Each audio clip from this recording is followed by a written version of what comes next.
আসসালামু আলাইকুম এভরিওয়ান, কেমন আছেন সবাই? কি আর কোনো দুঃখের ব্যাপার। চিংড়ি ভাইয়ের এত দেমাক, গেছি চিংড়ি মাছ কিনতে বড় বড় মা এদের এক পাকায় 180টা। পরে আর কি করবো, মনের দুঃখে সাদা চিংড়ি না পাইয়ে লাল চিংড়ি মাছ আনছি।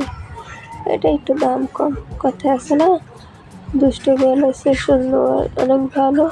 তো আমি সেই কাজটা না করে নাই মাছে কানামা ভালো এই কাজটা করে ফেলছি আর কি।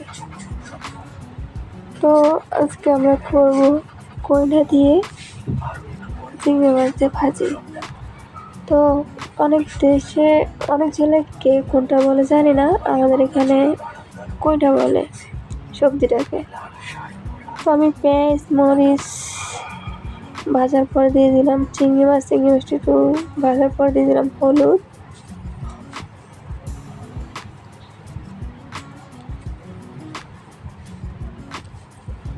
দিয়ে দিলাম একটু মরিচ গুঁড়া, কালারটা একটু সুন্দর হওয়ার জন্য দিয়ে দিলাম লবণ।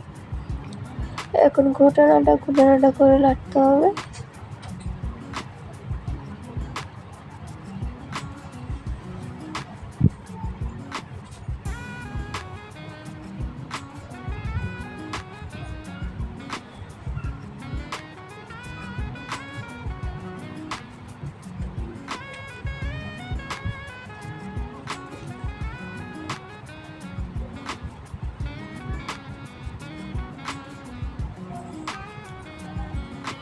এগুলো কিন্তু শুধু তেল না, পানিও কিন্তু বেরিয়েছে চিংড়ি মাছ থেকে। এখন দিয়ে দিলাম কড়া তরকারি।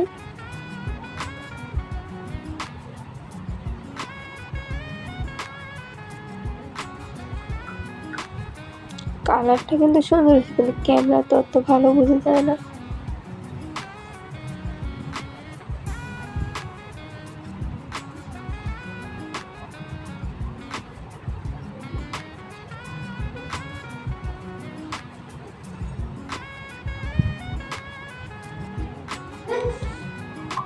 এই ভাজিটা রুটির সাথে গরম ভাত দিয়ে খেতে অনেক মজা লাগে।